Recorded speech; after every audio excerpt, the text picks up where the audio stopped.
So all of that dirt is gone and moved. Ronnie's coming up with the dozer now.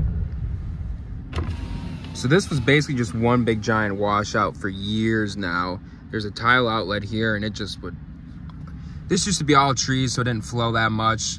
And now it, being it open like it is until it goes back into trees or grapes, just so much water came through here that one year. We had all that rain and it just, I mean, it made like a 3-foot deep trench. So county got us all that dirt, so we smoothed this whole section out. This was one of the worst parts. It's kind of muddy now too. This was one of the worst parts. I mean, it was pretty wide. Now, like, we're gonna be fine planting here and everything, so it'll, this is actually awesome. If you guys remember, this was a huge house when we were planting because it was really deep right here, so we had to come so far off it to leave this all open. We're still gonna leave this open. We think it'll give cold air drainage down, but now we can just drive straight through, spraying, mowing, all that, which makes life way easier. And we're gonna put grass. We're gonna seed this in the spring. That way, if we'll continue to get these rains and stuff, it'll just kind of flow through here and not have any issues. We left a little bit of tracks. We're gonna start getting some of this brush out in the mornings, but it gets a little bit too muddy this time of day, so this is gonna be something we're gonna chip away at in the mornings when the ground's frozen before we get snow. Kind of get some of all this out and go put it in on the main pad, pile it up so we can get brush piles ready to either burn when we get a chance or burn in the spring. And same thing all the way through here. You know, it used to be really bad down here. It all kind of eroded over time, and while he was here with the bulldozer and some of that extra dirt, we went through and filled all this crap up. Made it all smooth again. Now, we got some nice temperatures, and this is probably gonna be the last decent warm day of the year. I'm surprised it's this warm in December. We're like 2 weeks away from Christmas. We're gonna get the oil changed in that 5525. That way we can get a chopper on today and put that in the barn. So that way, as soon as we get some frozen ground, until we get snow, we can get some of that grape brush chopped up in this vineyard, right across on the other side where Jose's trimming, that vineyard that we saw, you guys know of. And we can catch up wherever Mario's at in here. And they got the oil here. And he left me a rock. Oh, nice. Get all the barn doors open, get all this cold air out, get some nice warm air back in here. And then we're gonna get the oil changed in the 5525 now. See how she starts up nice. The glow plugs get it. Ooh, nice and easy. Get the oil changed in this. Chopper hooked up to it. And then while we're doing all this, we might as well get the front end loader hooked up to that brush pusher so we can get that going at some point as well. Can't hurt. And the 5101's got that hose leaking again like it was last year, I think, about this time I fixed it. It just kind of keeps coming off, so we're gonna work on that too. All right, we got it in this bay. We'll let it warm up a little bit so that oil gets a little loose. And let's see if we can find an oil filter for it. So for the cab, I'm just trying to see what filter we need. I think I got one of those sitting, and then I changed it at 4100. So let's see how many. I think we got about 300 hours on it, which means it's a little past its change and time to get it done. Bada boom, last one. So I'll get some more of these ordered. Kind of lucky. This only track needs to be changed though. This is what we're gonna do work with throughout the winter. And the 5101 doesn't have enough hours for it to be changed, so that one should be good for pushing snow. So it does have about 300 engine hours on it, so we're gonna get the oil changed in it. Filters should be fine. I'll check them. They don't really get that dirty on this one. I'll make sure all the fluids are topped. I'll do some greasing on the powertrain on the bottom.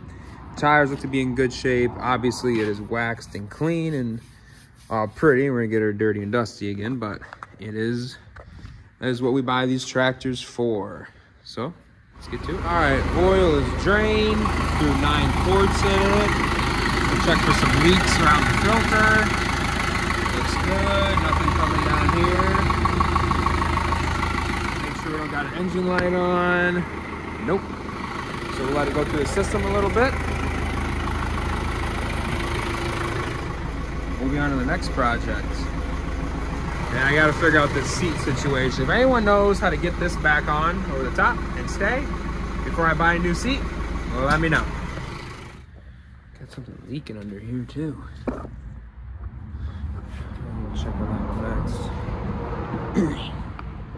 Let's get this old thing greased.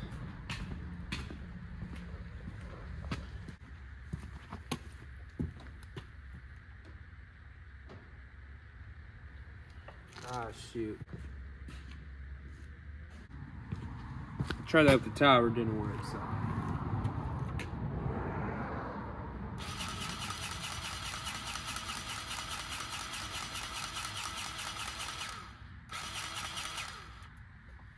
Oh yeah, getting some water out of those.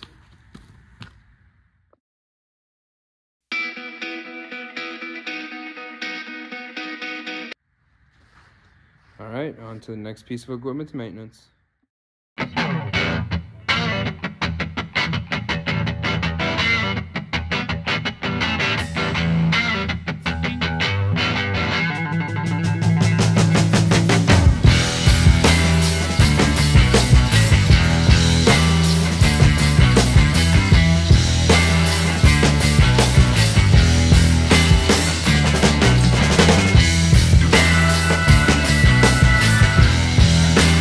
Having the wheel in the back is greased, PTO shaft's greased, everything up here on the clutch is good, oil is good, so we got our fuel done.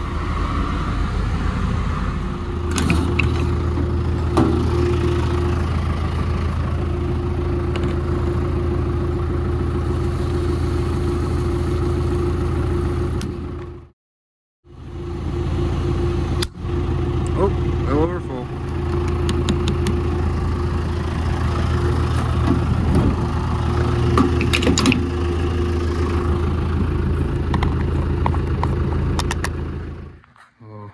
All the nuts are off. She's on there. One of the salesmen showed up, so we're gonna get this 5101 worked on tomorrow. Back here, if you guys remember the video from last year, I did this exact same thing. There's a hose back here that goes to the radiator and up right behind this engine. And I don't know why, but the clamp keeps coming loose and there's no easy way to get to it for me to take that clamp off and replace it. So we're just gonna keep tightening it, but I saw this little puddle. Nothing major, but annoying. And I had a lot of phone calls, but I went and picked up a tire for the 93 from the tire shop earlier that was done. And when I came back, this one was flat. So I'm kind of glad I picked that tire up. Got that.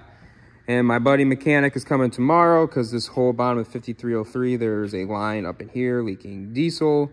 And this is also the tractor, if you guys remember, we pushed brush with and burned piles with. So I don't really want to push into a fire with the whole bottom covered in diesel. Sounds like a bad idea. But anyway, guys, that's going to do it for this video. Like, comment, subscribe. Hopefully you watch all the way to the end. If you guys want to see something, you know, shoot it in the comments below. Any type of video you guys want to see or what we got going on. Other than that, we'll see you guys in the next one.